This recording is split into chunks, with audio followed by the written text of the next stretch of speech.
75 years of NCAA March Madness presented by Lowe's. Played in New York City, the 1943 National Championship game was a matchup between Wyoming and Georgetown. Wyoming's Kenny Sailors used a little-known physical act at the time called the jump shot to score 16 points and lead the Cowboys to victory.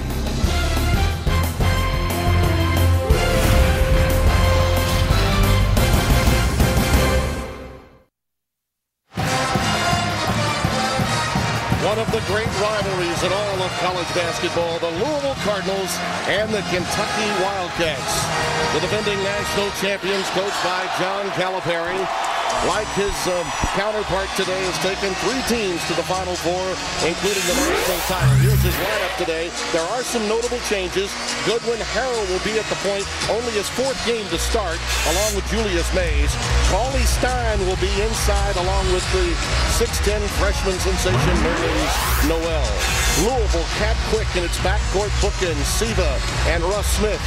And inside, this is a team that will be able to use Jang, but they'll start Price. They don't want him to get in early foul trouble. Shane Bohannon and Blackshear are the combo forwards. For Rick Pitino, now in his 12th year at Louisville, having taken Providence, Kentucky to a national championship. The Friars, of course, in '87, his first Final Four team. And the Louisville Cardinals on a couple of occasions, including last year, when these two last met in the national semifinal. But as everyone knows, this is a completely revamped Kentucky team from a year ago. Our officials, a veteran lot: John Cowell, Ed Corbett, Doug Schowes, many a Final Four and national championship officiated by everyone on this crew.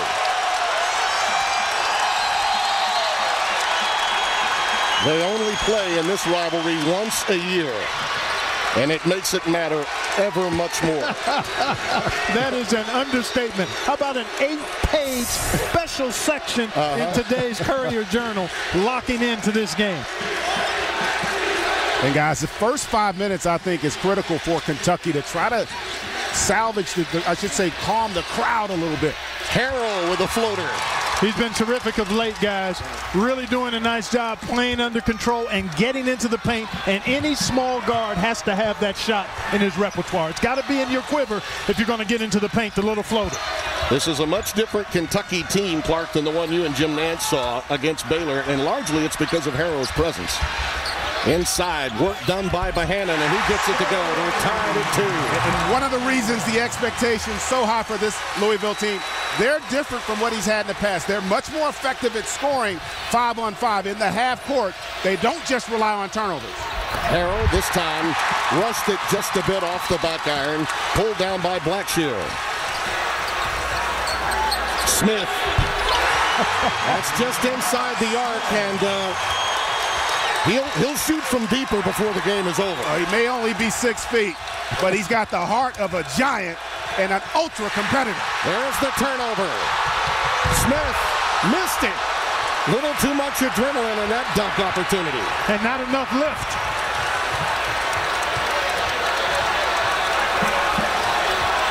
One of the things Calipari is always concerned with is the way the game is called, because Louisville will get physical with you. And a loose whistle does favor the Cardinals. There's a nice move inside by Goodwin. Count it, and the foul.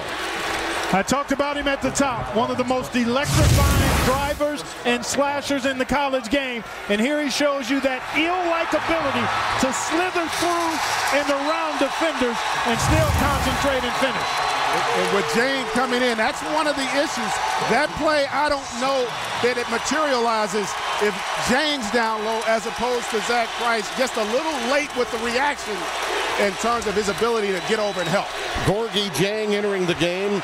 His father, Momar Jang, and his mother, Seinabu Jan, are in attendance for the very first time to see his return to form since leaving back in November with that cracked wrist. There they are. In much anticipation, being concerned about the rivalry, the heat of the battle, Jang told the local press not to worry. They don't speak English. But they can feel the heat and passion in this one. Absolutely. Sometimes the silence can be deafening.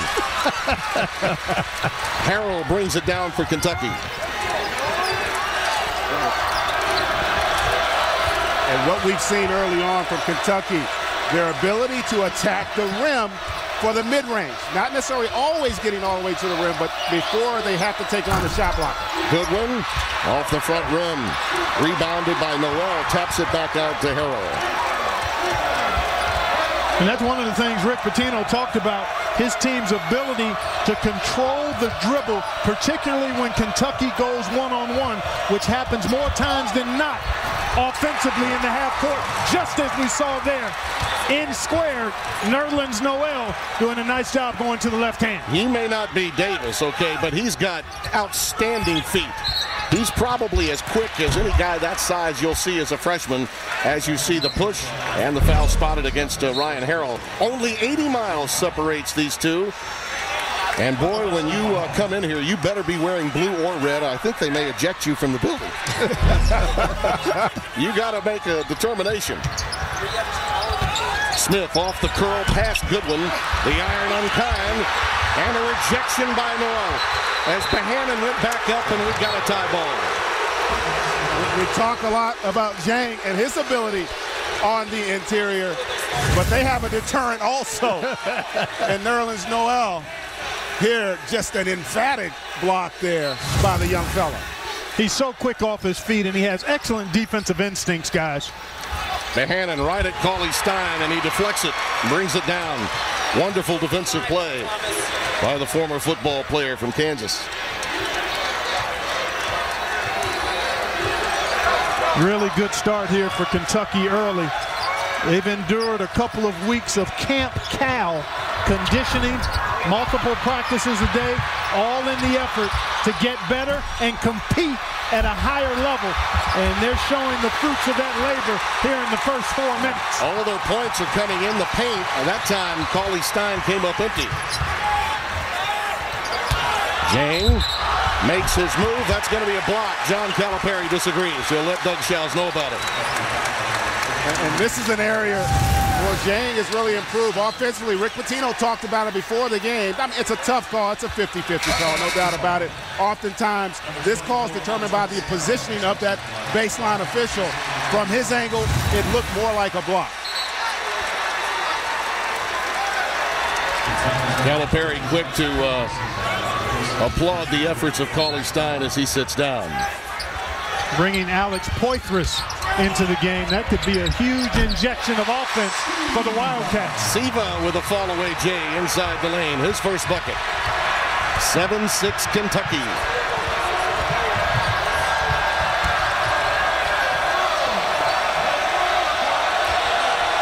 Well, you mentioned Camp Cal. One of the things he really wants is attack. He wants them to get to the 10. All 3 of their field goals have come inside the paint. That three-pointer won't go. Rebound pulled down by Smith. Oh, ridiculous! With a nice shot selection. How about a one-man fast break, 1-on-3 with the left hand? How about the speed? My goodness. I think that's a shot that Pitino's okay with, don't you? Most definitely. Over 4.5 minutes gone by, and we have seen the outstanding backcourt stars on display. Siva says, I can do it. And Russ, his backcourt teammate, says, I'll see you, I'll raise you, and I'll lay it in. As mentioned, Kentucky faced Louisville in last year's Final Four. Anthony Davis led the way with 18 points, 14 rebounds, 5 blocks as the Wildcats advanced with a 69-61 win. Against Kansas in the championship game, Deron Lamb led all scorers with 22 as the Wildcats won their 8th title in school history. And there's where they are today. Doing just fine, thank you. Yep, a couple of the guys are starters. Those 2 guys right there for their respective NBA teams, Anthony Davis and Michael Kidd-Gilchrist. You see they're averaging double digits. And you know, it's funny, typically each year we talk about guys being drafted, And usually you only have a handful that end up starting or averaging double digits every season. And not to mention the fact that how many teams can lose that type of artillery and come in preseason number 3, although a bit high. That just shows you the respect that Calipari has built with this Kentucky program. And I think if this team stays healthy and continues to work, by the time we get to March, they could be playing close to that preseason ranking level. The lone player for Kentucky that was on that team a year ago in the Final Four is Kyle Wiltshire. He has started quite a bit. Not today because of the quickness inside, and particularly with Gorgie Jang making his way back into the lineup. Well, early on, Kentucky able to take advantage of Gorgie Jang not starting. Ryan Harrell, a nice job off the floater, and then there's Nerlens Noel going to the left hand. Noel, sweeping left-hand jump hook that doesn't fall, and then the follow-up foul. And you made the point earlier. I love the way Kentucky is trying to attack. I mean, Tim mentioned that as well. They're really looking to go to the rim. And talking with Coach Cal earlier this morning at the shoot-around, he said one of the things you have to do with Louisville, you have to move their defense, and you have to have guys that can attack off the dribble. Huge advantage when Noel on that baseline has the ability to do that as well. Cauley Stein will come back in for Kentucky on the next dead ball. And that reach-in foul will go against Julius Mays, the transfer from Wright State. And keep your fantasy football season going with Playoff Challenge and compete throughout the postseason for a chance to win up to $1,600. Sign up now at cbssports.com/challenge. And just as we mentioned, Wiltshire coming into the game just moments ago. Is that the baseline? The Bradshaw was a beauty by Smith. Yeah, how about the presence by Smith? Did not have the look he wanted, but understood where his teammates were on the floor. Donna, I think you're going to need a bigger boat if you want to go in trying to attack Zhang on the interior. He does such a good job of seeing everything. Communicates well defensively and then reacts to the driver extremely well. Okay, which one of us has the Richard Dreyfuss part? Wiltshire from downtown. Right on cue, and that's why you love to bring him in, his perimeter shot. But he's got to be more than that to get playing time today.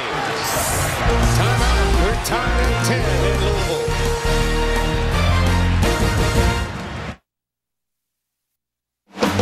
Tomorrow it's seeding for the AFC playoffs on the line. Matt Shaw of the Texans will face Andrew Luck and the Colts, so the Ravens rumble with the Bengals. It all begins with the NFL Today, presented by Southwest Airlines, JB and the gang.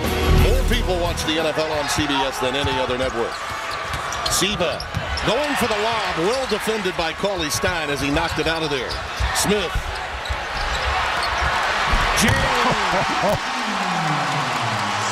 I'd say Gorgie's been hurt from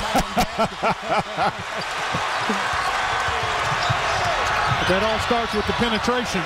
Anytime you get that penetration, it makes the defense scramble, and that offensive board is available to be attacked. We'll see if Wiltshire can get Jang to come out of there somewhat with that ability to hit the three. But Louisville changes their defenses so much, makes it tough. I was just going to make that point. What you want to do as a team, you always want to force your opponent to think. Oh, Harrell with some nice airtime there. Little double hitch in midair. Clark made the point earlier. His game has really progressed nicely. He is playing with more confidence and really stabilizing force on the backcourt, in the backcourt, I should say, for the Cats. Siva trying to respond. And the rebound cleared by Goodwin. Poitras in traffic. May have forced that one a bit, but got bailed out by the foul. You hit it right on the head. Very fortunate on that possession. Extremely. That's the second foul on Jang. That was Patino's. That was his concern coming in when we spoke to him prior to the game. One of the reasons he started Zach Price instead of Gorgie. But still his second. Already 3 lead changes, 4 ties very early on in this game as you look at Poitras, the Tennessee Mr. Basketball. Clarksville, Tennessee is home, Northeast High School. Let's get the blog on Poitras here. Well, he's got a tremendous body, obviously, and tremendous skills. Platinum package skill level. They'd like to see him play with a little more edge, add some attitude, and don't defer. Really assert himself offensively, and I think he has a chance maybe to do that a little more coming off the bench as opposed to starting, because he becomes a little more of a focal point offensively when he comes in off the bench with another group.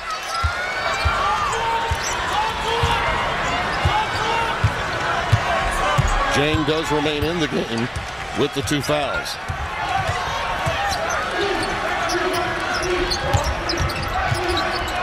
I like the fact that Rick Pitino hasn't automatically decided to sit Jang with the 2 fouls. We've got a media timeout coming up sometime here in the next at under 12 minutes. And Jang is a guy you expect to be able to play intelligently with the 2 fouls.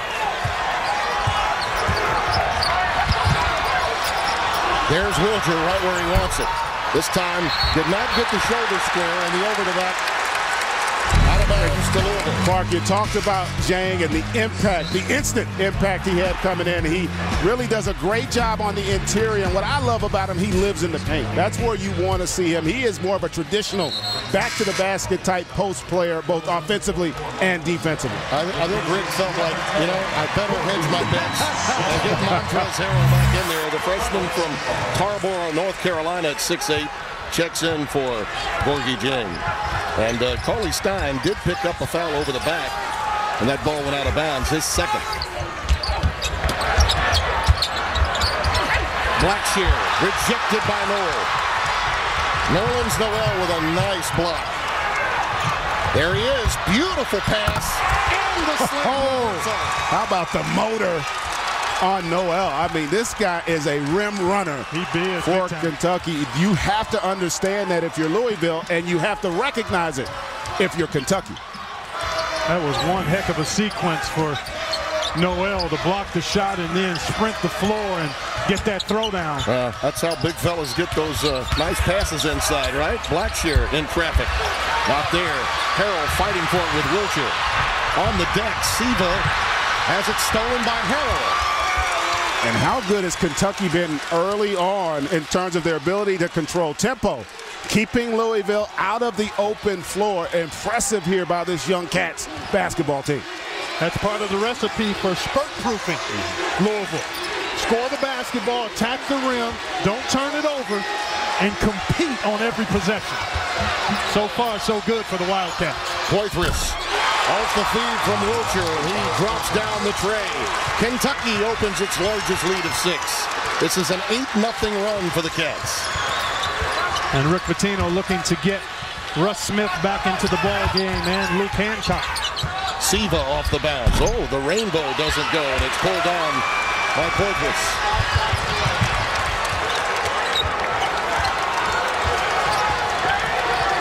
Little zone defense here now.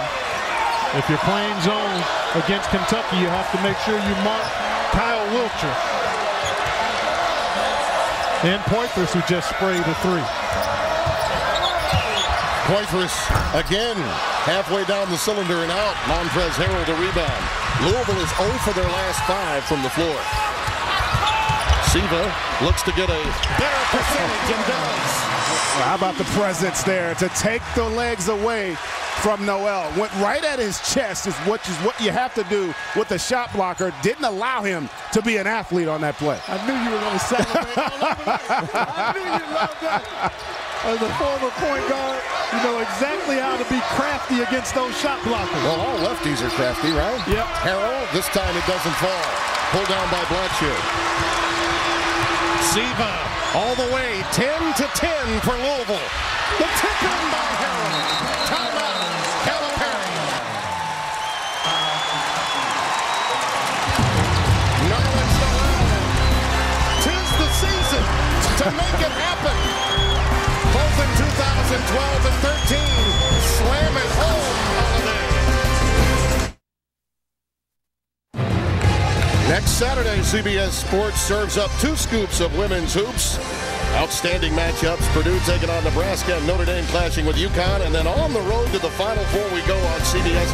Sunday, when the Temple Owls go into Allen Fieldhouse to face Jeff Withey in the 6th-ranked Kansas Jayhawks. We'll be there for that one. Look forward to it. And how about this run by Kentucky? Now, Louisville has answered, but it was quite a run. Yeah, the cylinders are all clicking right now for UK. The balance is there, the mid-range, their ability to attack in the half court. They get out in transition. Noel with a terrific finish, and then the inside-out action as Poitras knocks down the triple. Nice balance and poise being shown by this Kentucky team. They're showing you the growth that can happen over the course of a season. John Calipari told me something today, fellas, and I wanted to get your reaction to it. He said, unlike other teams that had freshmen, there were always some veterans they could feed off of. This team really doesn't have that. So that's why he's had these incremental practices early in the day, later in the day, mostly walkthroughs to get the mental aspect of the game down for these guys. And oftentimes you don't realize the importance of that ingredient and element until you don't have it. It's extremely important to have guys that have been through it, that understand the coach's voice. When he's saying something, you've got to understand the message, not exactly how he's saying it. And you need guys that have been there that can help younger players embrace and work through that. And not only that, not only did he have that experience, but he had the talent to go with it. Remember, Jones and Lamb were first-round picks. So it wasn't that they were just a voice. They also could get it done on the floor. In traffic, Smith has it swatted away. Wiltshire clears it to Harrell.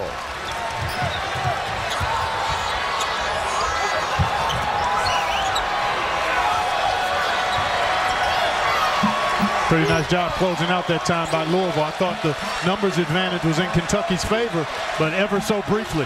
It was in their favor. Harrell just didn't pull the trigger early in transition. Goodwin looked up, and the turnover ensued. Where?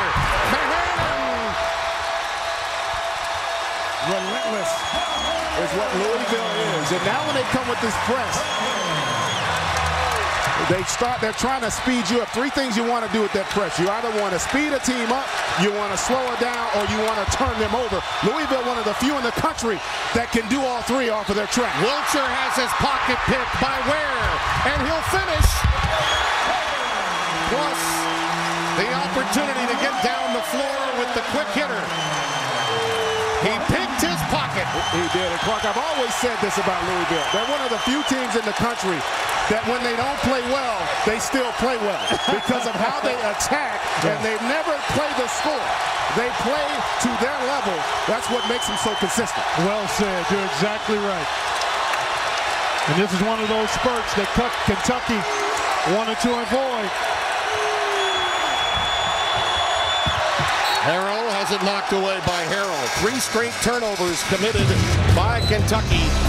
Oh, the pilfer. What a job tight-roping by Smith, leading to another slam dunk opportunity.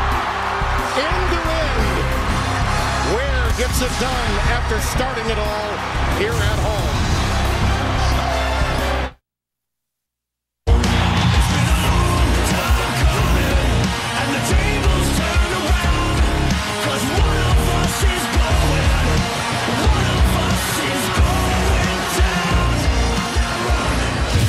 As we look at the game summary of this one, Clark, we can see that each have had their moments of spurt ability. However, that being said, Greg, what Louisville does, first Patino jumps you up, sort of lulls you to sleep, and then he comes after you with this pressing attack, and it's really made a difference. You're trying to disrupt rhythm from a defensive standpoint, and we talked about with that press, Clark, they're one of the few teams in the country. They can speed you up with the press, they can slow you down, and they can turn you over. And you're seeing examples of that in this game thus far. They've got 3 gears on that press switch, and they can use all 3 of them effectively. And I really like the point you made about how Louisville may not look like they're playing well, but they're still playing well because they don't ever give up on the game. They play to a certain standard, intensity, and energy level. And there's Montrez Harrell denying an opportunity. Length of the floor, and the foul will go against Poitras. They were looking for the alley-oop to Mahanon. I love the transition from defense to offense on that possession. That was an example there with Hancock, trusting his teammates. You know, people talk a lot about turnovers. There are actually good turnovers. When you are trying to play for your teammates and get them involved, then guys run the floor more. When they think they're going to get it, they will run the floor, and when you run the floor, you create space and driving angles. Luke Hancock, the transfer from George Mason, does all the little things, and that's an example. Quality inbounds pass, and then a baseline shovel to lead to that deuce.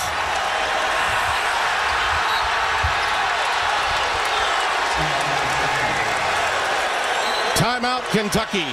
6:43 remaining. The Phil on a roll.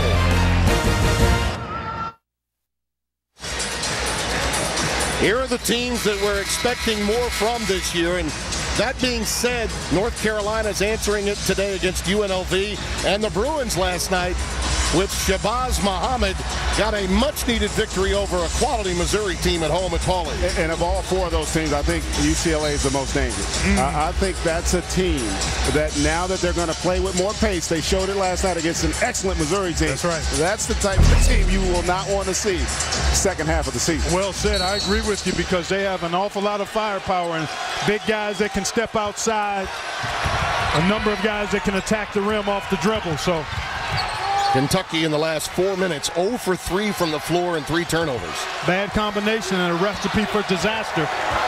Got to find a way to try to get this ball inside if you're Kentucky. And that's the adjustment Louisville's made. They've done a better job with their interior defense and containing penetration, forcing Kentucky to play on the perimeter. Harrell again with the runner that does not fall. Poitras tips it in. I tell you, Harrell's decision-making, even there, that was the right field goal attempt. Forced the help, created that offensive rebound opportunity. Well, he's playing with an awful lot of swag, is Ryan Harrell. He had an illness and some family issues that led him to leave the team briefly, and now he's in rhythm, and you can see the confidence just oozing out of him. Well, Happy New Year from Dave and The Late Show. Monday, don't miss pop sensation One Direction, plus Dustin Hoffman, followed by Craig Ferguson, only CBS. Archie Goodwin got the foul down on the low block for Kentucky. And that sends Montrezl Harrell, the freshman from North Carolina, to the free throw line by way of Hargrave Military Academy. A raw talent that's played quite a bit of basketball, including the FIBA America's Championship that they got in Brazil this past summer. Boy, I love his explosiveness and his length. Watching him in practice yesterday, he has a chance to be really a major force in the paint. I mean, he's got the wingspan of a condor. He's got the strength of a football lineman and the bounceability of a trampoline. So this guy has it all in that regard. So basically what you're saying is he's a man. Yeah, he's a man. He's a real man. He is very physical. He had been ticketed for Virginia Tech, and when Seth Greenberg was let go, he opened it back up again and wound up migrating to Louisville, and Rick Pitino very happy about that. Another outstanding forward. Boy, you think about the history of Louisville basketball and the incredible bookend power forwards they've had in their history. So many of them. Siva with the dump down. In traffic, Bohannon. That possession, though, Bohannon ran the floor. He almost was open for the transition look, but I like the patience by Siva to get that secondary post. And how about the finish by the big fella? Well, Rick Pitino told us Shane Bohannon has really worked on his mid-range shot, and you could see evidence of that work on that release and finish. Good. Wiltshire, this is not where he normally operates, and he turns it over. Make him a back-to-the-basket player, and you got a shot. Yeah, and you saw this post. How about the move, the balance here? That's next level when you talk about his footwork, because he's able to take the hit and still elevate. That is extremely difficult from a physical standpoint, and then the rhythm to still finish with the mid-range. A 13-2 run for Louisville, and their lead is 5. Noel intercepts that alley-oop attempt. Poitras, that's a block. He'll get to the free throw line with 4:47 left in the half. Here it comes right at you, folks. Good push ahead. And the lane opened up for Poitras there. And Harrell just late getting to legal guarding position and picks up the foul.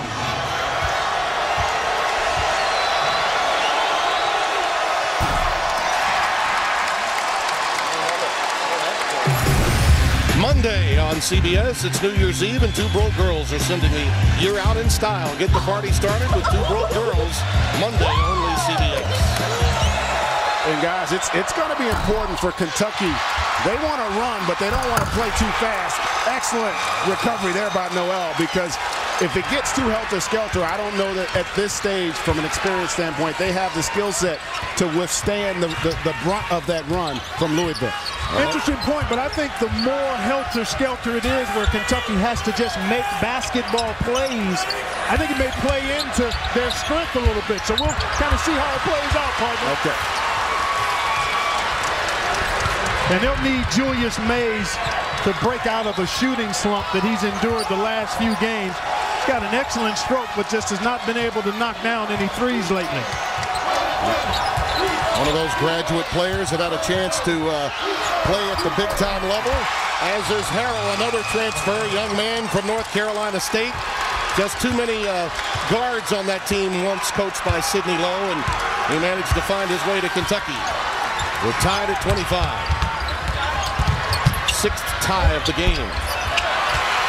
Doesn't fall for Ware.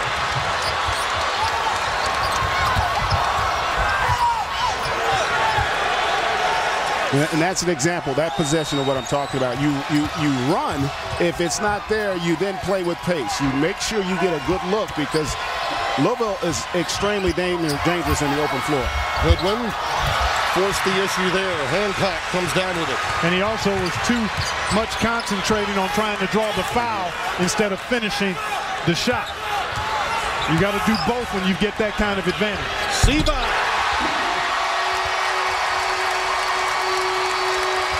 Louisville has answered. Peyton has 7. Peyton Siva with 7 points, and it's 28-25. There's another steal. Bad pass cross court by Hannon. Little French pastry that time. Patino wasn't happy with it, but the lead is 5. And a reach-in foul from the back will stop the game. 2:39 remaining. Peyton Siva off the bounce. Chase did chase it down. I think Patino would have preferred just an ordinary dunk. We'll be right back.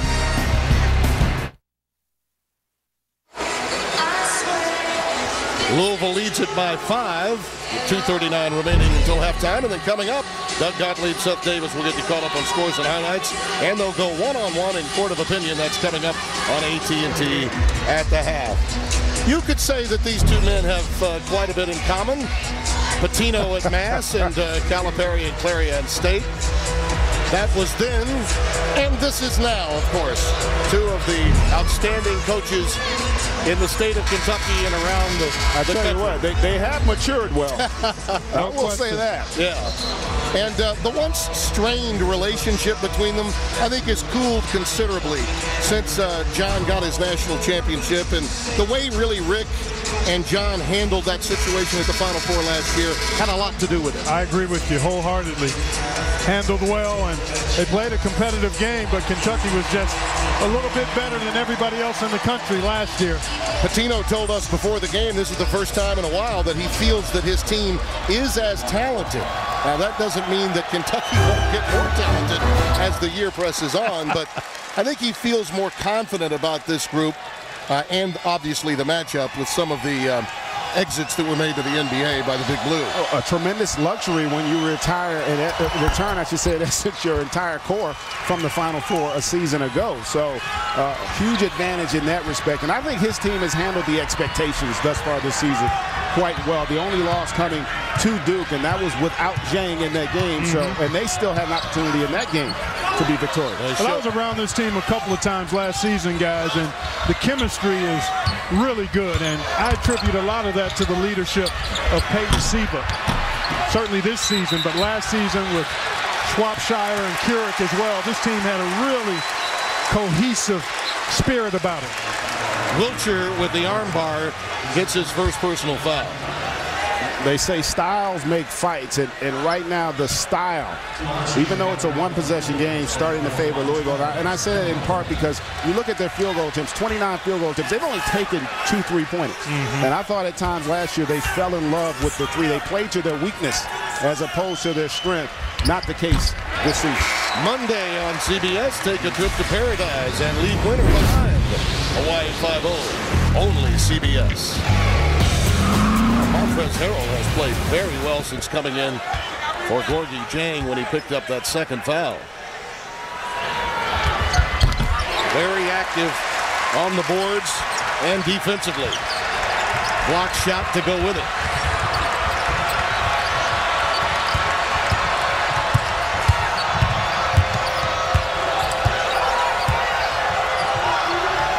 Good job by Mays there to get it up the floor and then get away from the sideline.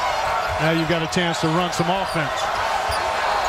Noel, beautiful dime, but it's rejected by Bohannon. Smith feeding Harrell, but it's knocked away. Julius Mays got his hands in there. Goodwin looking to finish. That'll be a charge. How about the recovery on this possession? That's an impressive play by Blackshear. Just understanding, never giving up on the play. We made that point earlier. Well, that's, I think, one of the great strengths of Louisville is that they just play through everything. Right. They never allow adversity to dampen their confidence. No, they keep coming. They just keep grinding.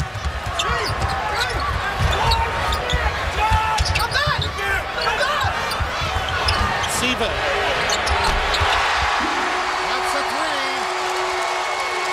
I don't know if I've seen his shot ever look as good as it looks now throughout his career.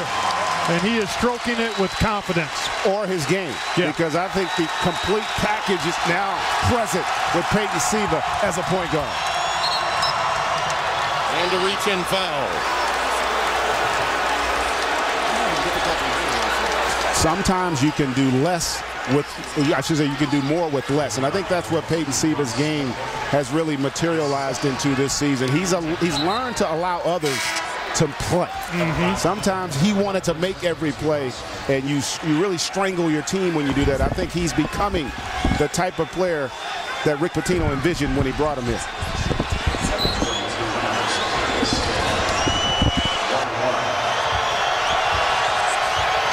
Poitras at the free throw line.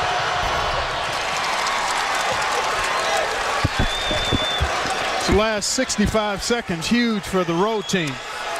And Poitras, one of one, now gets a second. He needs to knock this free throw down, and Kentucky needs to stop the momentum a bit if they can. Louisville is established through pace and forcing turnovers. You want to keep this no more than 7. You don't want this to get to double figures.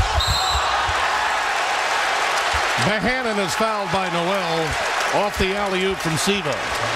And Clark, this is what we call trust. You have to trust, as Peyton Siva, that Bohannon's going to be able to get there. And then you also have to give him an opportunity when he gets there. Really a good pass, even though they don't finish it, it does lead to the foul. Well, we invite you to join us tomorrow on 60 Minutes, a robotic breakthrough that is stunning the medical world, plus film director Judd Apatow on 60 Minutes. That's tomorrow, only CBS. Judd Apatow.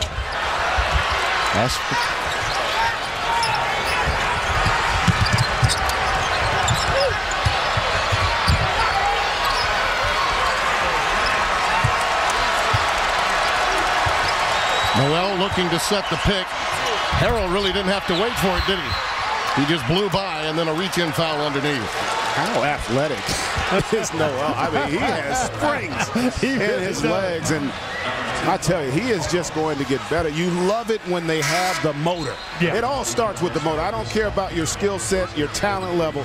If that motor isn't running, you're never going to be as effective, and his motor is always in overdrive. It's easy to turn somebody off than to try to turn them on. The second foul on Ware. Foul difficulty is going to be an issue for both teams as this game goes on. It has been more tightly officiated than perhaps some may have anticipated. A lot of fouls inside as you look at the shot clock differential with the game clock. Right around 2 seconds. High pick and roll. This is what Louisville likes to run with Siva. Give him a lane and let him create. What was that Petito told us? He's learned you don't always have to make the play yourself. Loose ball, point responds. Mays at the buzzer. Would have counted had it gone. It did not. A very entertaining first 20 minutes. 36-28 is our score. Now let's take you back to Studio 43 in New York.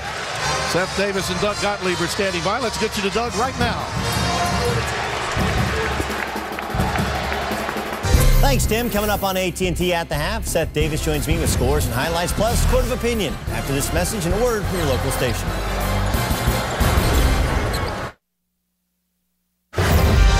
CBS Sports presents AT&T at the half. AT&T.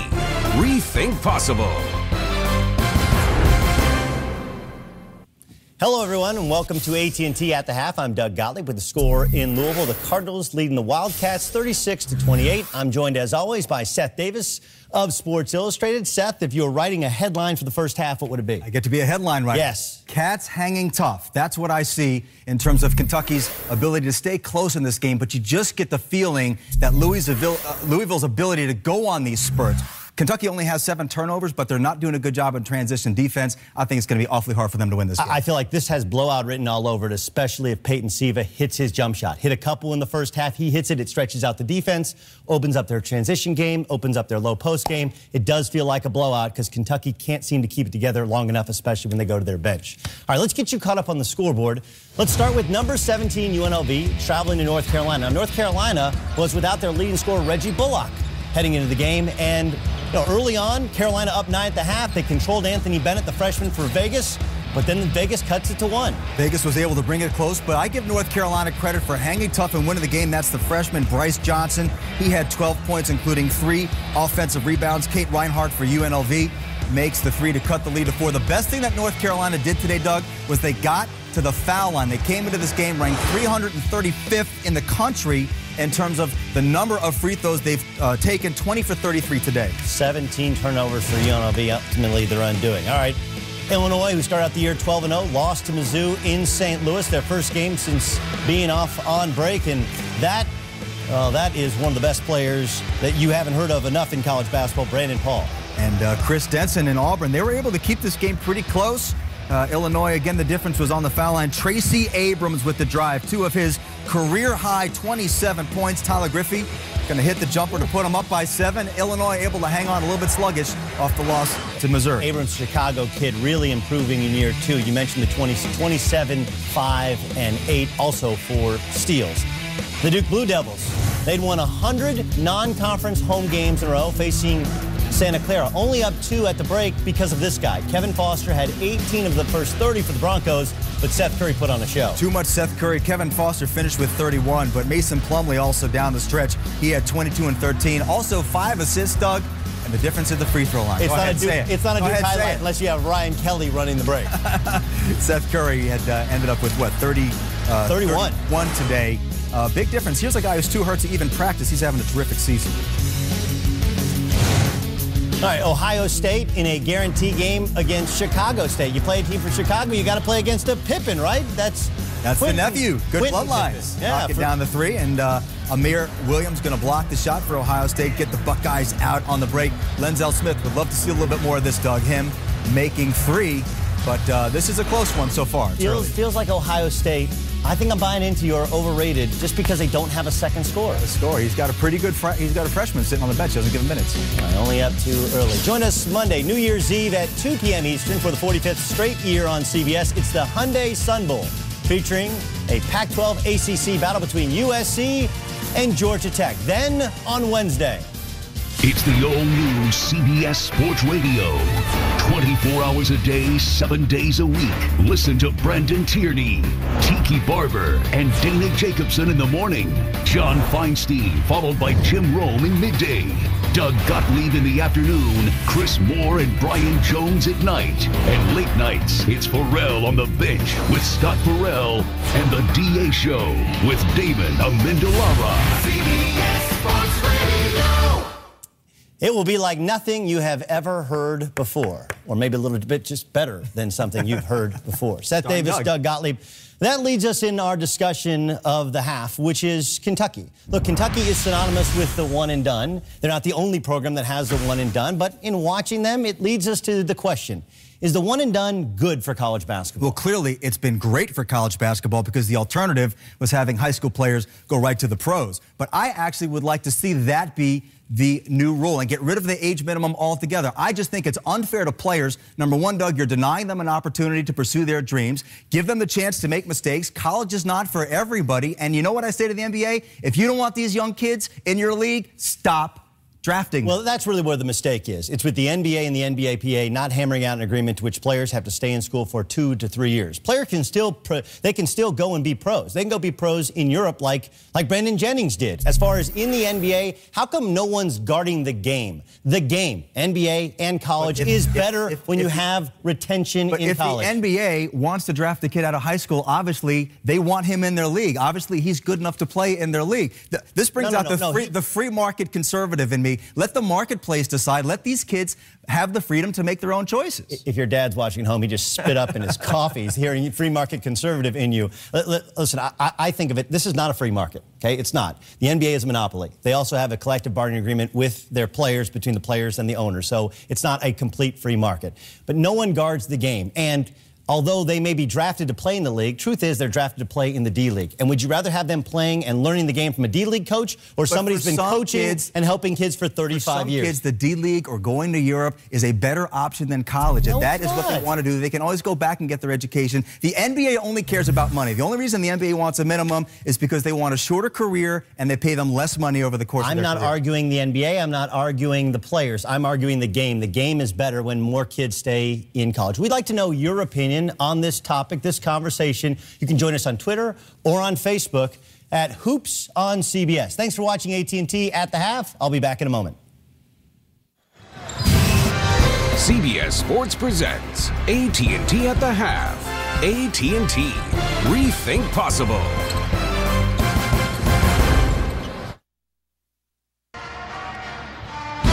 CBS Sports college basketball coverage is sponsored by the Buick Verano. Unexpected luxury in a car this size. Napa know-how. And by AT&T. Rethink possible. Along with my follically challenged Mr. Inside and Mr. Outside, Tim Brando, it's an 8-point game here at the break. And Clark, as much as we talked about the willingness to take the ball to the 10 for Kentucky, it's been the 3-point shot that's kept them in it. Yeah, they've kind of made a few timely threes, Tim and Greg. And sometimes when you're on the road, you need to be able to do that. Wiltshire came in and got a good look. Poitras was able to knock down one, and I thought Ryan Harrell really played a solid floor game, and he sprayed a 3 there. And they're going to need more of that in the second half. They are, and folks, there's a reason why there's 3 seconds in the paint, because ultimately that's where games get decided, and they've had a decided advantage, have the Cardinals in this first half, plus 10 on the interior. All right, fellas, as we look at the Bud Light first half stats, what do you notice most here? Well, for me, I think if you look at the little things that have to happen, Kentucky's got to shoot better for the free throw line, and their turnovers can't hurt them. They got to have more dead ball turnovers and keep Louisville out of transition. And do a better job defending in the paint area, but some of that was because of the turnovers in transition. Louisville shot a much better percentage. Kentucky's going to have to be able to quick attack and then knock down the good open shots. I thought they left a little cheese at the foul line, clearly. Only 5 of 10. A couple of those were front ends of 1-and-1. And then they've got to knock down the open mid-range shots they get as well. It took them 10 minutes, Louisville, to get 12 points to open the game, but they had 24 in the last 10 minutes of the first half. Paulie Stein back in the game as we open the half. He got hit with a couple of quick fouls and had to leave in the first half. Harrell that time short-armed the runner And then in frustration picked up the foul. Poitras in the starting lineup here to start the second half for the Wildcats. He came off the bench in the first half. And there you see Momor Jang and mother Seinabu Jan. First time ever to see Gorgie Jang play. And as they're finding out about the emotion, even if they can't speak the language. No doubt about it.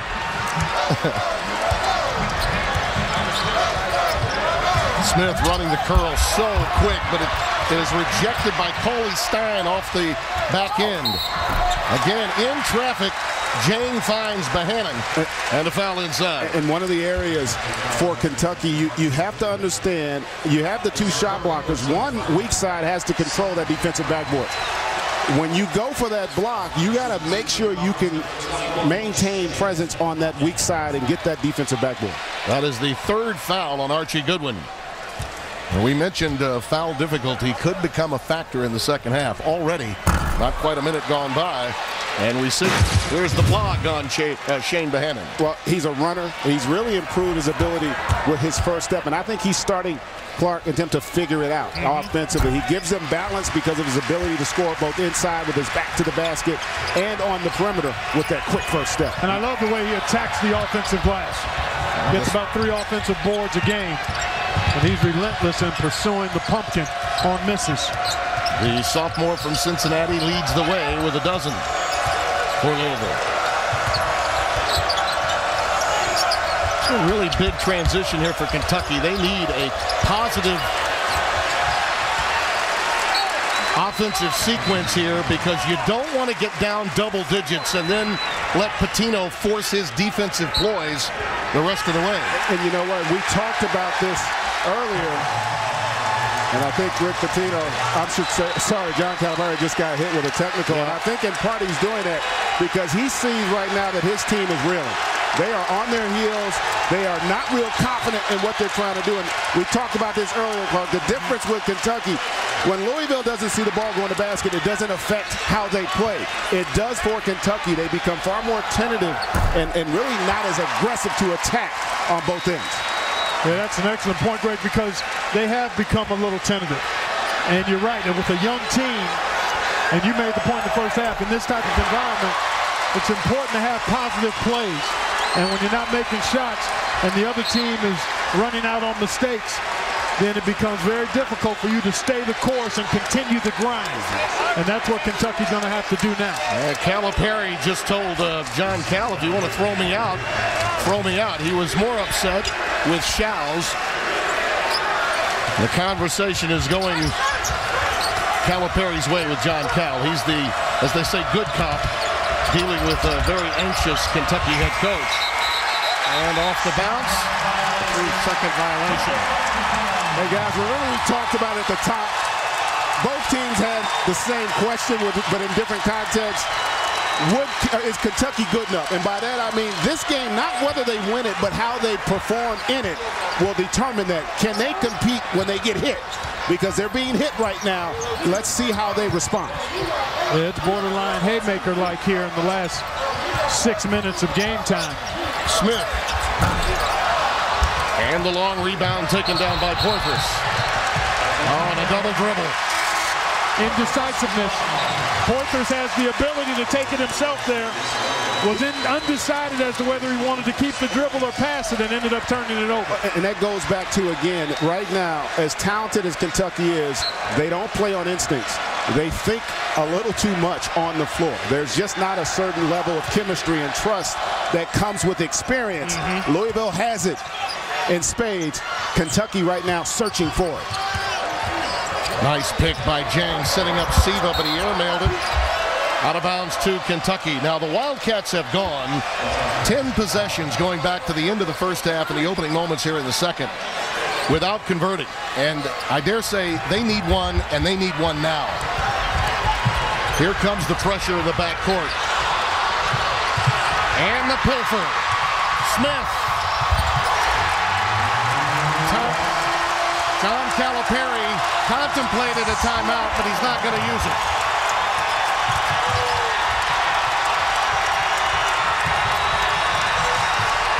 3 turnovers in their last 3 trips. Make that 4. And a lot of lazy, soft passes. And that happens when you're not confident. They're just not certain where the ball should go. They're out of position. They're out of rhythm right now. They need to exhale or this thing could get ugly.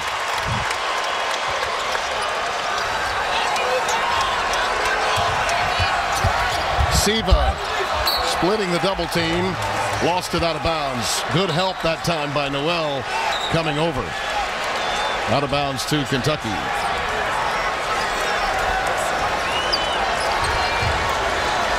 Kevin Ware looking to come into the game for Louisville. He'll give Smith a break.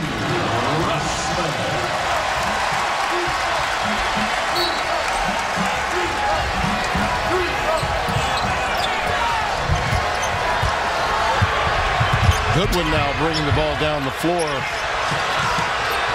You begin to wonder if Harrell is taking the kind of control that you'd want from your point guard against this pressure. No, he's not. Yep. I mean, I think it's that lack of leadership at this stage that really is the problem. Clark, you've been there and I've been there. When you're on the floor, you can look in a guy's eyes and tell if the confidence is there, if the decisiveness is there. And it's lacking right now. Very much so. And he's got to get it. Yeah, these guys are going to have to man up and grow up out here and be aggressive and attack. And even if you make a mistake, make it an error of commission versus omission. And there you go. Cauley Stein rocks the rim. That's one way to get it done. His first bucket of the afternoon.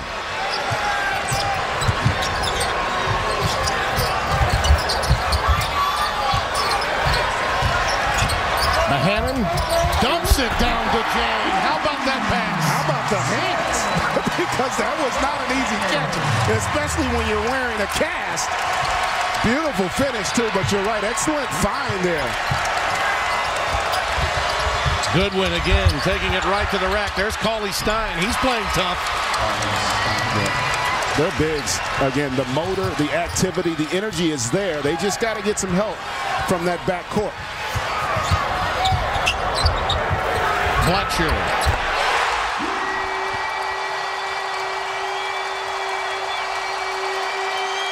The Louisville combos are getting it done in spades. The bookends. What a nice forward combination they have. That's why this is one of the teams I think has a terrific chance to win it all. I don't think there's any question about that. Nice drive by Harrell. But when you consider how much better Louisville is offensively with the emergence of Blackshear as a shooter, the confidence he's gaining, and what Shane Bohannon is able to do inside, they've got all of the elements. And Peyton Siva has improved his perimeter shot. And you're right about him. Again, him doing less allows them as a team to do more. And he's doing a little bit on his own. Whoa, that penetration. How about that? He has an and one coming, but Cauley Stein didn't answer when Kentucky really needed it, like a locomotive.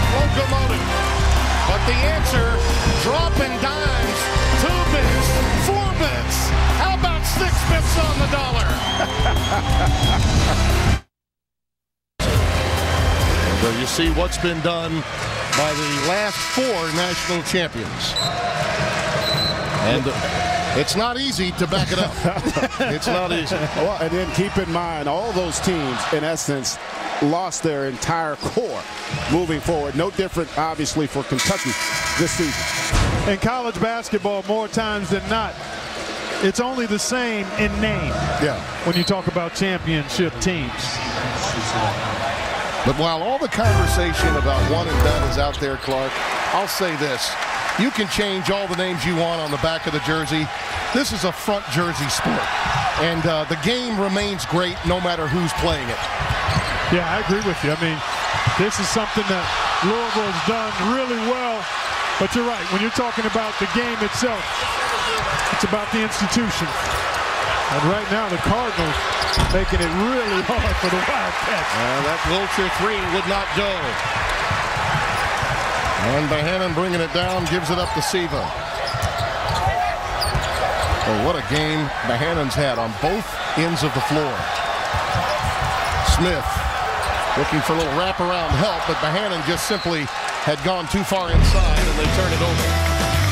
We talked about at the top, the bookends, the full duo of Bohannon and Blackshear. They have been money in this game, both doing it offensively and defensively for the Cardinals. And I said it before, we know how good Siva and Smith are. They're really good when those two are there, but when the bookends perform, that's when I think Louisville has a chance to become great. Takes them to another level, championship level.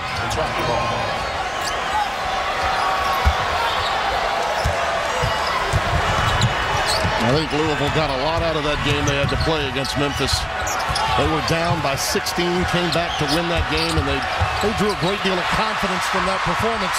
Here's another steal and a deuce. Nobody's better at purloining the pumpkin than Russ Smith. One of the nation's best. Cauley Stein leaves it for Wilcher on the wing. Boy, they really needed that one to fall.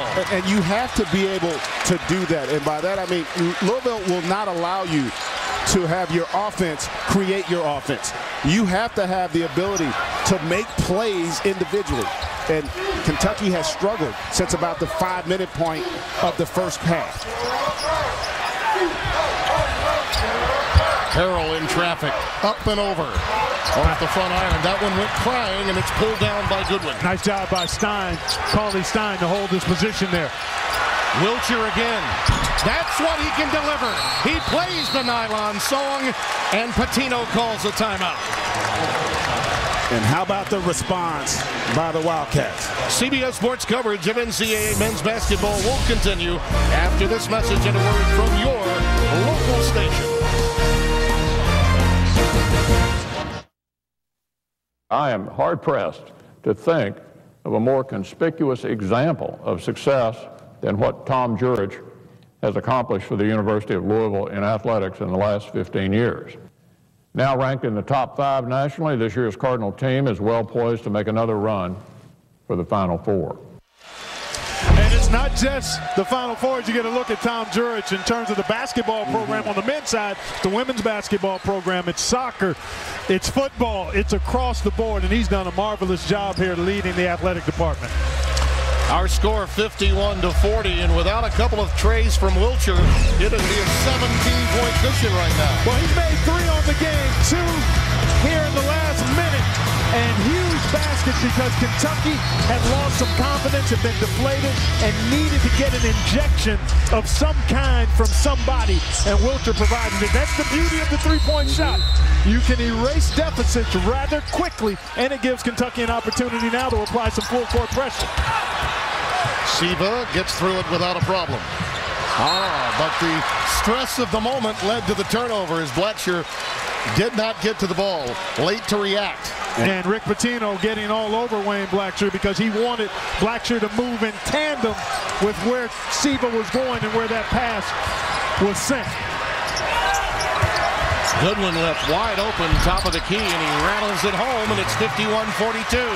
An 8-0 Kentucky run. The other thing, Greg, a young team that maybe looks deflated during one segment can immediately flip the script if things start going well for them. Smith rushed that shot just a bit. Goodwin leaves it for Wilcher, the trailer. That was too strong, but there's Harrell, and he's fouled by Jang. Nice show of sportsmanship by Gorgie, bringing Ryan Harrell to his feet. And no matter the outcome of this game, this last 3-minute stretch has been huge for Kentucky in terms of just how they've responded to that adversity. Calipari talked about this giving him an opportunity to learn a lot about his group moving forward. Third foul on James. Thursday on CBS, catch the first new elementary of the year and see why it's TV's #1 new show. Thursday, only CBS.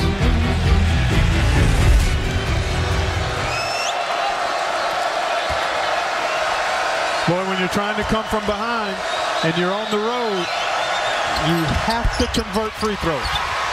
And Kentucky has left a little bit of cheese at that line. There's a pick. Harrell right back. A little return to sender. What's that the old teams that press don't always like being pressed routine. Well, that's typically, Tim, that's typically what Smith does to the opponent. Yep. Trying to answer off the back rim. And it'll go the other way. Foul spotted. Look at the season average versus today for these three. Well, that's 42 per game on average. They're at 18 right now. That last foul was on Jang, his fourth. And quickly, Rick Pitino gets Montrezl Harrell to the scorer's table. He'll come in on the next dead ball, and Jang's got to be very careful here. Not a bad idea to attack him. Smith has numbers. A blow-by. Stein is gassed. He never made it back to half court. He didn't. He extended himself trying to get that offensive rebound, and fatigue starting to be a factor. Yeah, he's right here in front of us with his hands on his knees. Nothing wrong with this guy's chest. No, there's no fatigue. He gets excited when he gets an opportunity to put the ball in the basket as good as anybody in America. Jang, as we mentioned, with 4 fouls, does manage to get there after the foul was committed by Russ Smith, which happened to be his third. Wiltshire doubled. Mays on the wing. Cauley Stein had it, but lost it to Smith. Out of bounds, it belongs to Louisville. Over 8 minutes gone by in the second half.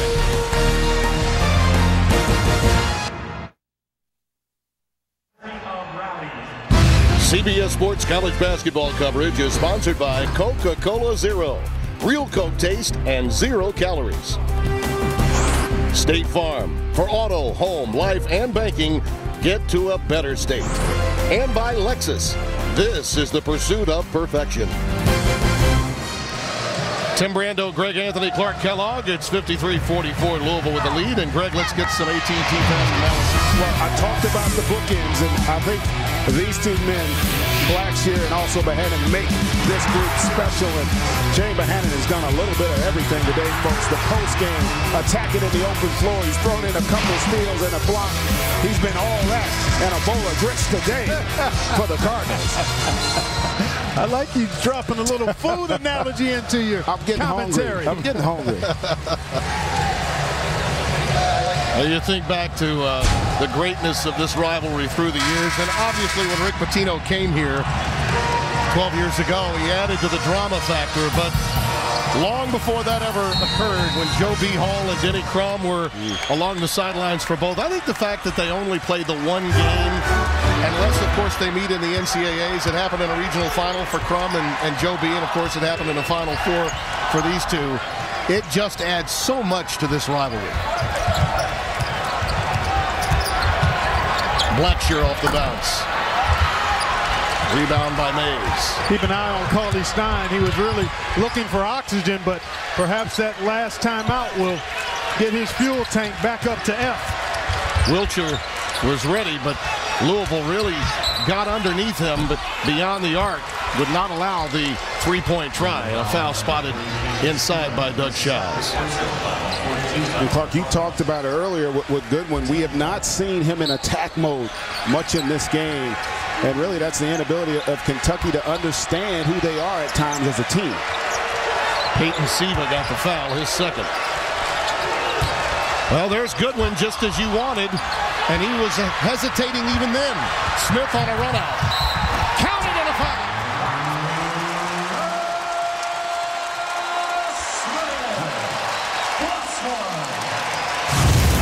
How about the recognition, though, with the quick outlet? And we've already talked about it. Russ Smith, attack mode.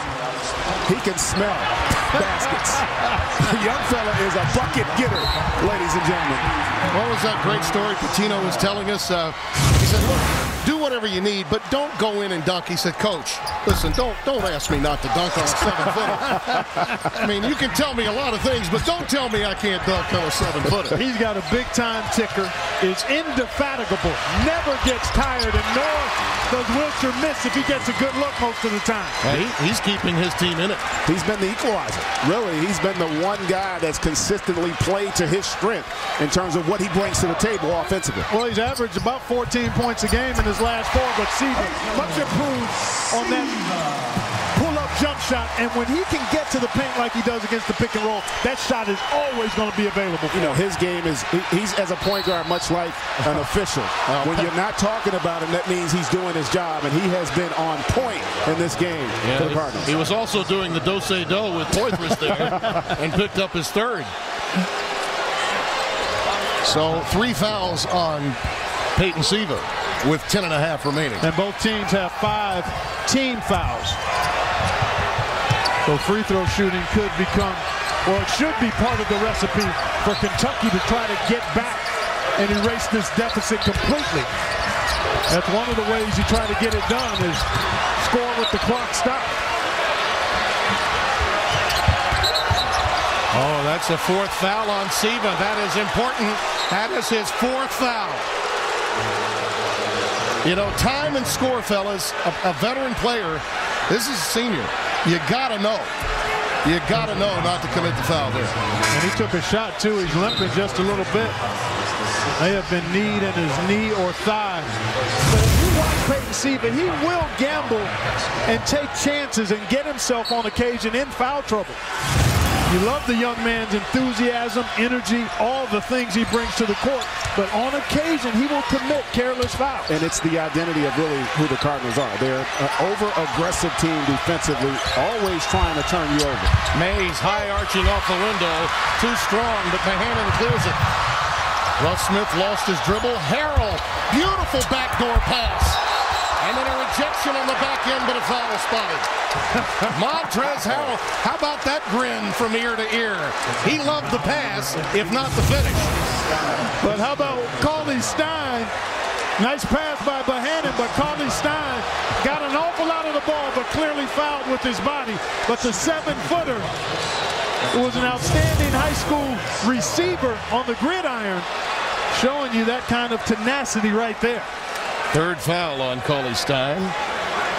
And those are the kinds of fouls you want. The aggression. You want to see more of that from Kentucky. They've shown a lot more fight here down the stretch. Fellas, we talked about it in the first half. The game has been tightly officiated, and that hurts Louisville to some extent. They need a loose whistle. Jang and Siva each with 4, and Russ Smith with 3. That is going to have a dramatic impact on the last 9 minutes and 47 seconds. Agreed. And it's more of a concern, really, with Siva, because you would expect after the layoff that the timing wouldn't be there for Jang. Wiltshire on a run out. Smart play by Wiltshire. He knew that Bohannon was coming to try to pack that shot attempt. So he showed him the ball, sent him to the paratroopers club, and drew the foul. See, he knows he's behind the defense, but he felt Bohannon coming. I'll tell you, Bohannon did a pretty nice job of trying to avoid the foul, but he did get him with somebody, and Noel checks in for Cauley Stein. And Calipari has allowed Cauley Stein a lot of the minutes that Noel would normally have in this game. Well, he's been productive. He's had an impact. His aggressiveness has been good. His activity has been good. And he's actually been one of the guys that has played with that kind of assertiveness most of his minutes. Nice speed from Smith to Bohannon. How about the luxury of being able to slide the junior?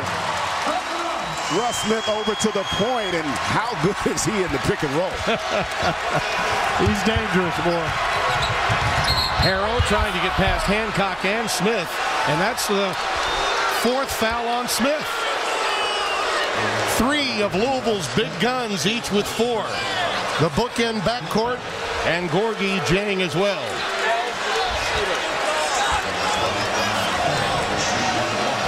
Sometimes the intensity will get the better of you, whether you're an upperclassman or a freshman. Well, at some point, discretion is the better part of valor. And you've got to back off the throttle, even though that's not the nature of this Cardinals team. And you also, I wonder, Clark and Tim, does Pitino now, do we not see them two in the game for the next 5 or 6 minutes? Does he go back and forth? Because you could ill afford to lose both. Noel reaching in against Smith. Things are getting raggedy here now. Yeah, that's the third foul on Nerlens Noel. We'll be parading back and forth to the foul line as both teams in the bonus.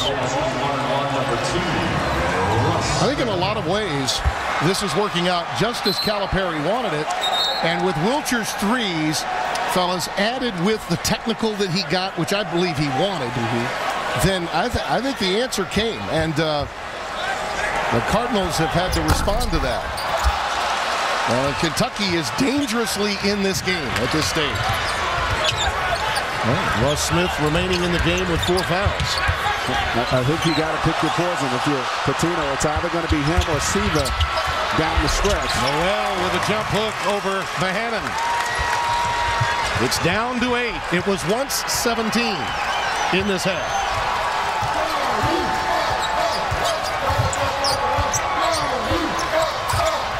Now Kentucky has to be disciplined enough to defend without fouling.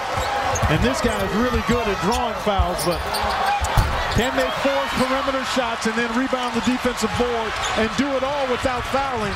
And you'll start to see perhaps the pressure go the other way. The expectations of Louisville being at home, being the more seasoned team. Mays, who's been in that shooting slump that you mentioned, but Harrell, this is where he can make a difference. Now, that time he didn't get it. Coley Stein is there to clean it up. And how? But his willingness, Clark, to take it in there. Ryan Harrell really made that play happen. And that's, again, the penetration creates offensive rebounding opportunities. And no better offensive rebounding duo than Coley Stein and Noel on the interior. The big fella bringing the fight, the energy, and the activity. It's the new Big Blue making a run at the Cards. And the man with 2 last names says thank you. Monday, CBS Sports presents the Hyundai Sun Bowl as the USC Trojans beat the Yellow Jackets of Georgia Tech. That's at 2 p.m. Eastern right here on CBS Sports. 21-10 run, including 3 Wilcher trays to go along with this foul difficulty that Louisville faces, has put Kentucky in an advantageous position for the stretch run.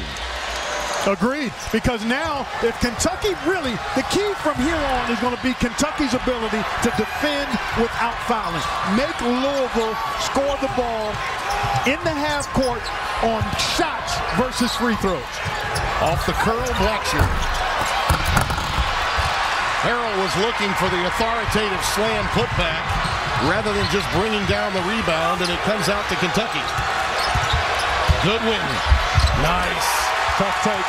That's a big-time take right there because he played through contact. Yeah, and if you're Pitino now, you got to think about getting Siva back in the game. He's coming up. Because the momentum has totally shifted, and the game has slowed down, and Louisville not executing in the half court the way they did earlier in this contest. In large part because Siva is much more adept at running the show. Even though you can slide Smith over there, Siva is more capable, but shot making is certainly within his will. That's his repertoire. The ability to get buckets in bunches. Well, the good news for Pitino is the clock is winding down. At a certain stage, it doesn't matter whether you have 4 or not. You got to get your best guys out there. Gorgie Jang is also going to check in on the next dead ball. Oh, what a nice move. Russ Smith was looking for help that never arrived. That's what the 4 fouls does. It put him in a position of being defensively. And without the shot blocking of Zhang on the interior, they had no answer. Goodwin with 9 on the afternoon. Smith, he was looking for the cutter, Harrell inside, but it was knocked away by Noel. Archie can get it done with a little pirouette. 63-59. I'm on top of the world. I'm on top of the world. Ain't done this for a while now. Paying my dues to the dirt. I've been waiting to smile.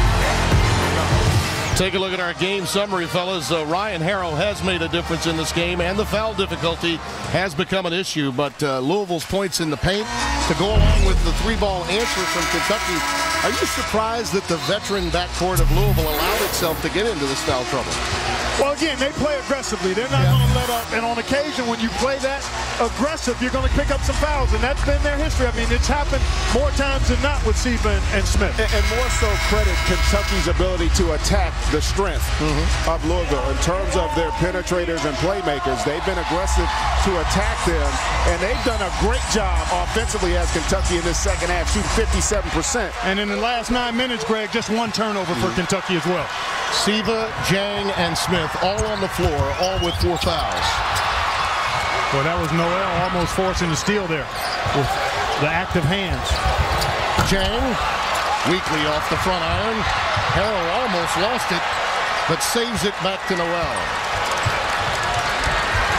Well, Greg, you were making a good point during the break. Julius Mays, who came in having made just 7 of his last 29 shots in the last 3 games, has continued to struggle. But I think at some point he's going to have to be able to be ready to step into a good shot and trust that he can knock it down. Even with the 4 fouls, Louisville remains aggressive, but the loose ball leads to a bucket from Harrow. Now Smith on a run out. And he's fouled by Ryan Harrow with a reach. He is a one-man fast break. Well, Tuesday on CBS, it's the law versus the mob in the city that's part battleground and part playgrounds. That's the new hit drama Vegas, Tuesday, only CBS.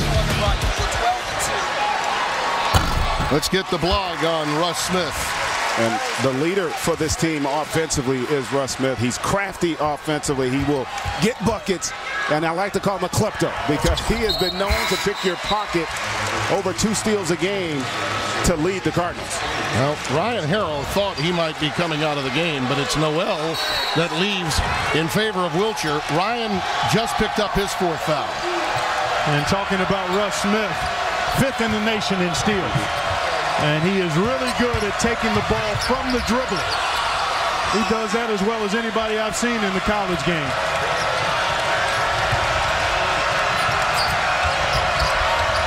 Mays with the dump down to Cauley Stein.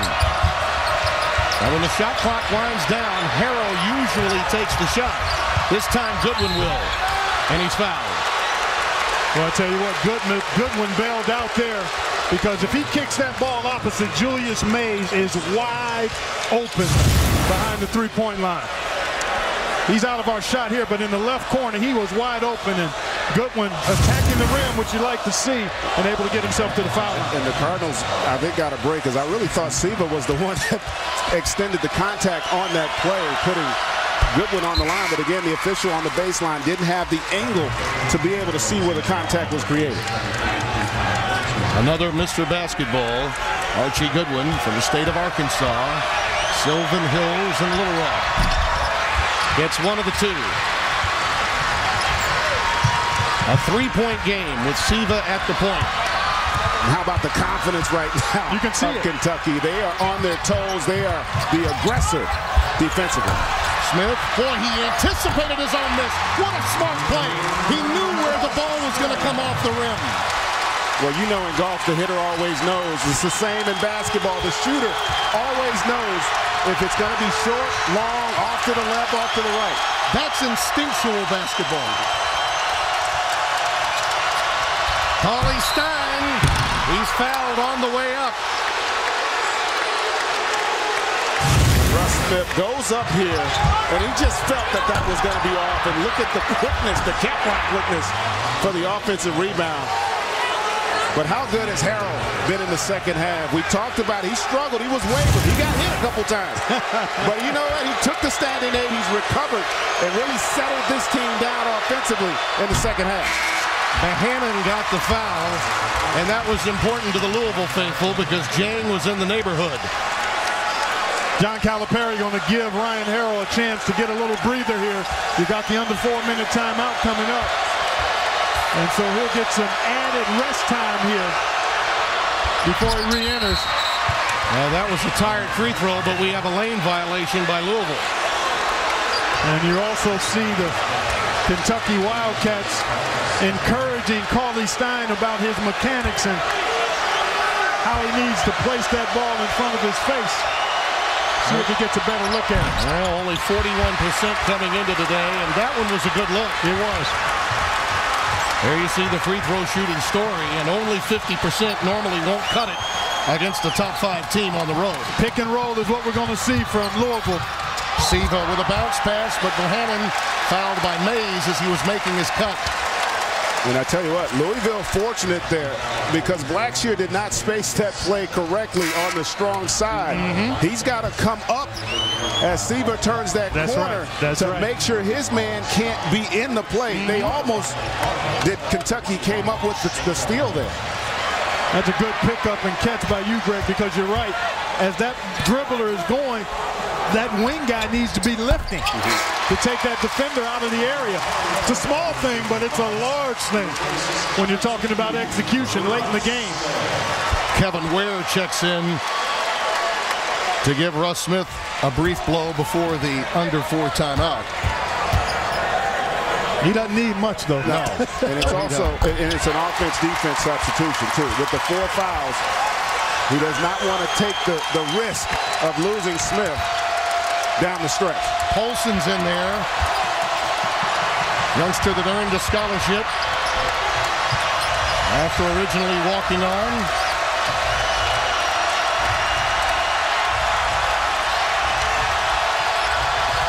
Noel helps Goodwin navigate. Big time play by Archie Goodwin. Go ahead and tighten up, Archie. I like that. Beautiful inside out, and he attacked the shot blocker. Al Siva can ring a bell or two as well, but that one's taken down by Polson. Outlet to Mays. Goodwin lost his dribble. We got a tie ball, the arrow going the other way. Louisville will have it when we come back. Russ Smith leading the way with a game-high 18. A one-man fast break.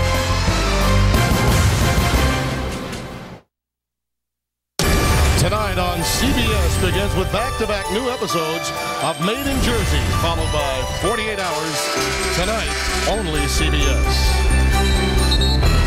Take a look at our game reset. You see Louisville with the double bonus situation. Kentucky one away, possession arrow to the Cats the rest of the way. We've watched these freshmen mature, and John Calipari told me today, he said at some point, I told him this week, you're going to look over, we got nothing for you. You got to go attack. That's right. And that's really what they've done in the second half. They have. They've really shown the competitive spirit that John Calipari has been looking for. Now, they've got 3+ minutes left to try to bring it all the way to the finish line. But I like what they've shown in terms of grit and tenacity and persistence, even when they went down by 17 earlier in this half.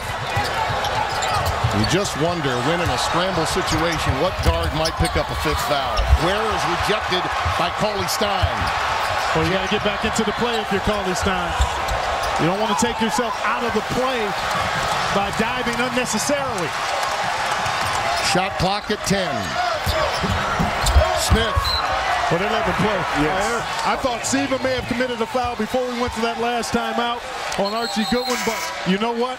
Big boy basketball. Well, yeah, exactly, and they're going to let the players determine the outcome, and good decision here. Coming back with Siva, 2 ball handlers now, 2 decision makers and playmakers for Louisville with 7 on the clock. Only 7. Where the scouting report comes into play, and the length and the 7'4" wingspan of Nerlens Noel to go with it. No time off the clock, the shot clock. Still 7 to shoot.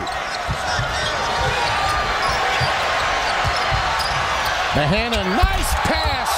Jang, count the basket. Goaltending on Noel. How about the poise, Clark, and the patience by Bohannon here, and then the find. Just great recognition by Louisville in the game, in the clock situations, folks. That's how you develop chemistry and trust out on the floor that your teammate's going to make the right play. That was a big-time play by Bohannon. Big time.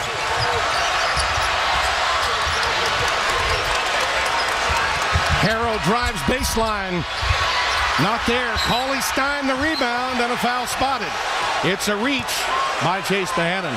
There was a goaltend, but the play was called on the ground. And that was close. That was close. Because it looked to me as though he was getting into his shooting motion. Yeah, that's what John's talking about. That's what Calipari's talking about.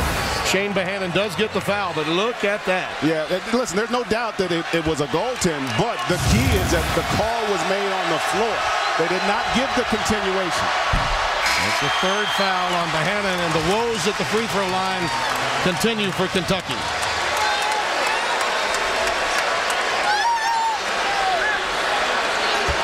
Boy, you like that young man's motor and passion. He just needs to become a little more proficient at the foul line. Yeah, they've missed their last 5 as a team, and we have another lane violation. Deep breath, step off, concentrate on your mechanics. And this is such a tough call for the officials because everybody's assuming he's going to miss. And so you're trying to get in and procure that rebound. Tough. And unfortunately, he didn't disappoint. He was unable to convert. They are going to look at their inability to make the freebies down the stretch. Well, you saw the 10 of 22. Yeah, he becomes a liability as good as he's been all day long. Cauley Stein becomes a liability. Lane and Smith on another blow by. Ball so hard, young fella. He is bringing it. He always does. And he got that kind of heart and aggressive posture and relentless attitude from his dad, Big Russ. And the answer from Goodwin and a quick timeout by Calipari. Smith has 20, 16 this half. The Kentucky won't say die.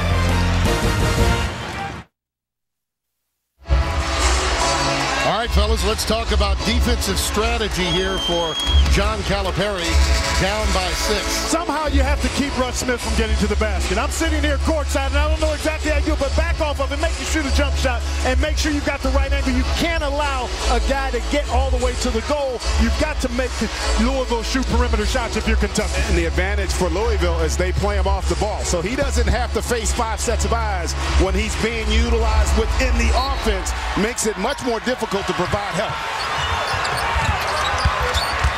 Little full court pressure here. Yeah, pinching Siva.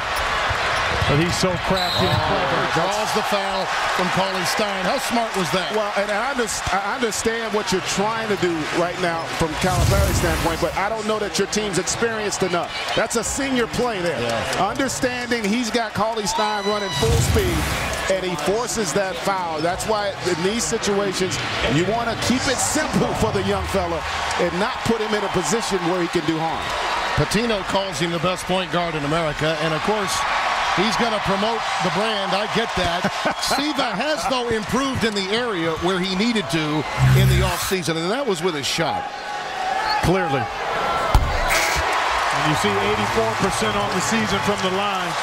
And he's a little banged up. You can tell he's not 100% in his lower body, but this kid is such a competitor, such a charismatic leader in an understated kind of way with this group. Yeah, and I go back, everyone talks about the improved shot. For me, it's more the improved decision-making. Because when you get great decision-making at the top, it trickles down throughout the rest of your team. Yeah. And that's why they've been so much better in the half court in terms of execution.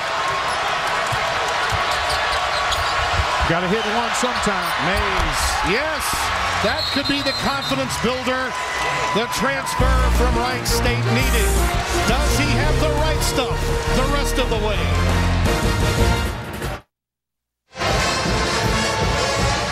Until this shot from Julius Mays, he had been bageled from the floor. 0 of 6, but stepped into that one confidently and brings his team to within 5. And he shoots it really well over the course of his career. He's hit a bit of a bump the last few games, but that shot going down very well could set him up for another one if he gets a chance. You see Kentucky with 1 timeout remaining. Jang bothered at midcourt. Don't open up the floor if you're Kentucky. 3 ball not there for Blackshear, and it's pulled down by Noel. A bucket here, and it's game on the rest of the way. Goodwin wants it, sees it, Cannot get it to go. Got a great look. Probably could have gone to the left hand there. And a reach-in foul. Tough sequence for the Wildcats there. And this is really an example with a young team. There's so much time left. You don't need to foul there, but you talked about it. Goodwin showing the ability to attack the rim here in this second half. Just not able to get it. Yeah, there's a little bit of contact, but we've seen it on both ends. The officials are letting them determine the outcome of the game. And I don't mind that at all. Again, I thought he could have gone to the left hand because he had to shoot it back across his body while he was going away from the goal. That would have been a case where the left hand would have been ideally positioned for that finish. Well, Louisville had hit 6 of their last 6 at the line, but that miss by Blackshear is key because best they can do is a 2-possession lead if he makes this. And the other thing from Kentucky's standpoint, I think we're starting to see their identity. They are really growing up right in front of our eyes. You're seeing now their players are getting the shots that their talent dictates. And now you don't need to rush for anything. Execute, get a high-quality shot. You want to try to probe inside. Louisville has to be able to defend without fouling. Goodwin has it rejected by James. He stays with it, though, out of bounds to Louisville. I called him the great white shark, but every now and then they'll come to land. And you see him get out of the paint here, unafraid to contest from 22 feet from the big fella. That's a win play. That's what I call a winning play by James.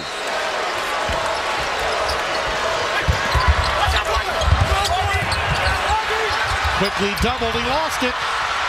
Goodwin has it on the wing. Harrell decides to drive, and he nearly threw that one away. Boy, and Mays was wide open at the top, just beyond the three-point arc, and he missed him. Well, the Cardinals turned it over for the first time in 11 minutes at a most inopportune time for Rick Pitino.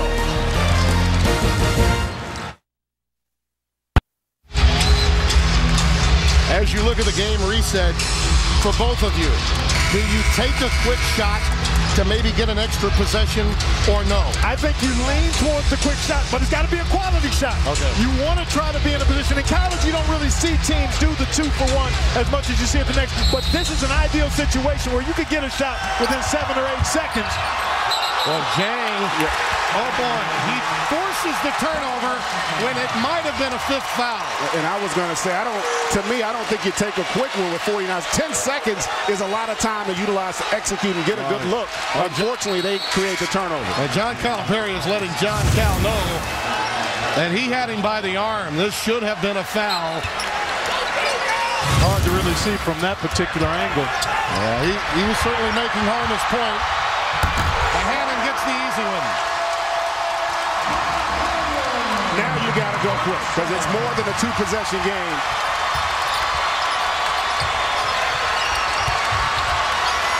Goodwin from downtown, yes! And a foul on Siva. How big is that?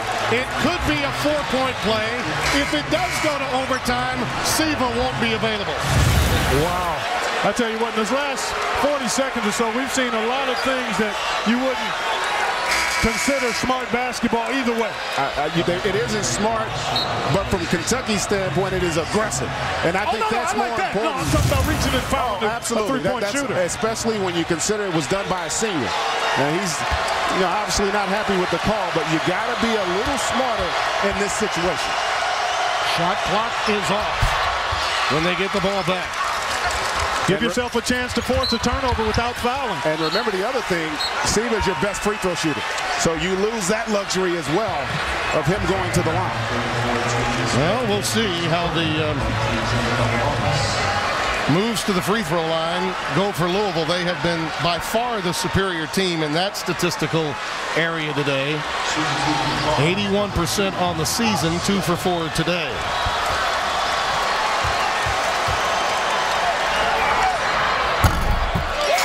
The iron, awfully kind.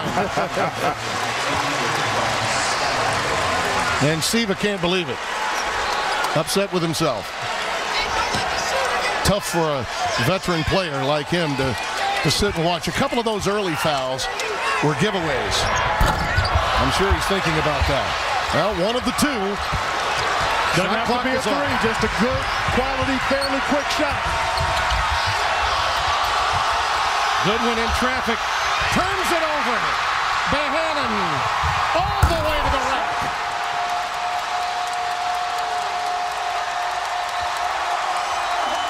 Still a two-possession game. Kentucky needs a quick one.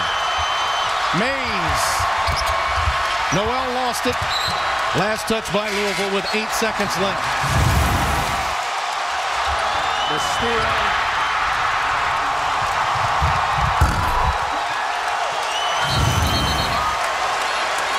And partner, they just stay after it. They don't give up on it. The Goodwin got himself in a little bit of a tiffy there, trying to attack, and the defense was solid. They cut off all the passing lanes and really created that turnover opportunity. Noel, time winding down, gives it up to Goodwin, and the three ball goes with 1.8 left. But Louisville can stay home with a W. A hard-earned victory at that, 80-77. Smith with 21-17 in the second half for Clark Kellogg, Greg Anthony, Tim Brando saying so long. Tonight on CBS, back-to-back episodes of Made in Jersey, followed by 48 Hours. I'm out of breath. This has been a presentation of CBS Sports, home of the 2013 Men's National Championship.